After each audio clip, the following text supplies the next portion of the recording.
Only when feminine enters, it can become little open.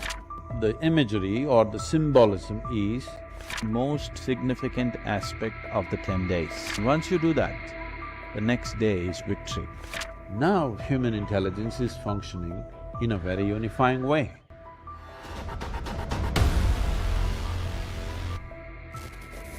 Dussehra or the Navratri is from darkness to light journey. The last day is the victorious day when truth won, not because you fought, because you became aware. On the way you met so many people, you met Lakshmi, you met Saraswati, you met this, that. But above all, you became reverential towards the very instruments that you employ. The Ayurveda Puja is the most significant aspect of the 10 days. The basic instrument in your life is your own body and your own mind. To become reverential towards your own body and your own mind, if you have to become reverential towards something, naturally, reverence comes with a certain distance. When you become reverential, something rises up there and you are here. If you become reverential towards your own body and mind, you will establish a clear distance between what is you and what is your body, what is you and what is your mind. And once you do that, the next day is victory, vijaydashmi. The imagery or the symbolism is that beast has been killed and put down. That is the symbolism of Mahishasura and his buffalo, dead and down. This means you are big flower. This imagery has continued just to indicate that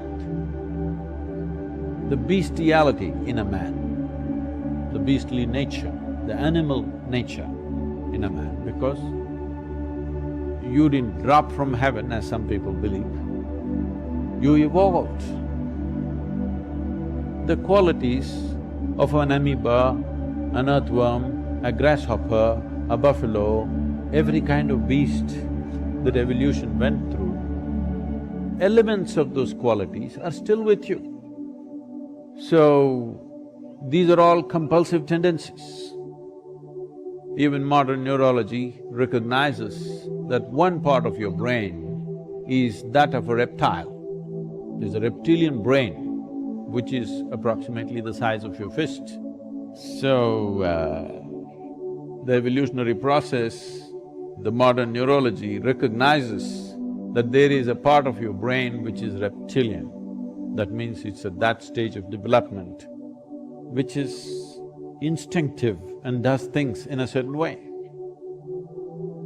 But over that, a flower of cerebral cortex evolved. If you function out of this, which is a happening, which happened after human spine became erect. After the human spine became erect, the outer flower developed, which is what makes you human, which is what gives you thoughts about universality of the existence, which is what gives you an idea that everything is one, which is what allows you to be a scientist, this is what allows you to be a spiritual seeker. But if you go back to this, all you have is instincts of survival. So the entire process,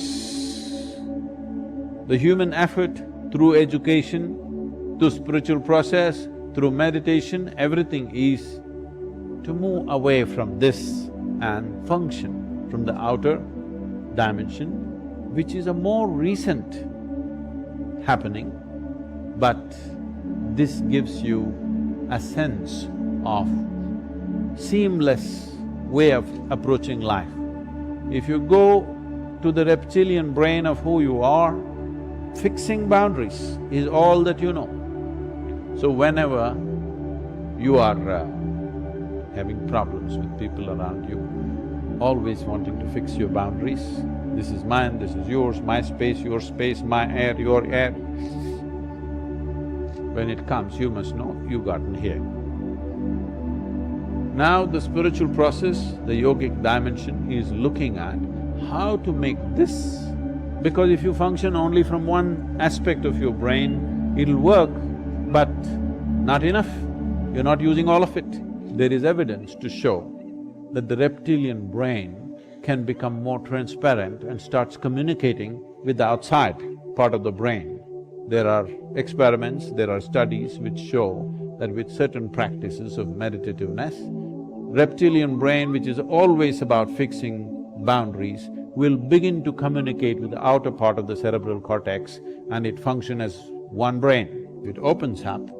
Now human intelligence is functioning in a very unifying way, not in a divisive way, not in a way that you will become exclusive, you will become inclusive. Inclusiveness is not a philosophy. Inclusiveness is the nature of the existence. No other creature is able to realize this.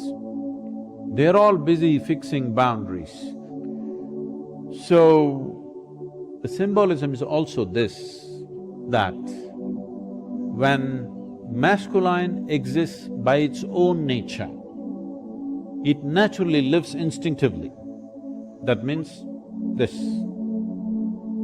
Only when feminine enters, it can become little open. So when it opened, the masculine or the beastly nature fell at her feet because she rose out of that. So the symbolism in the Devi temple is just that. Because she rose in full power, this bestiality is down there.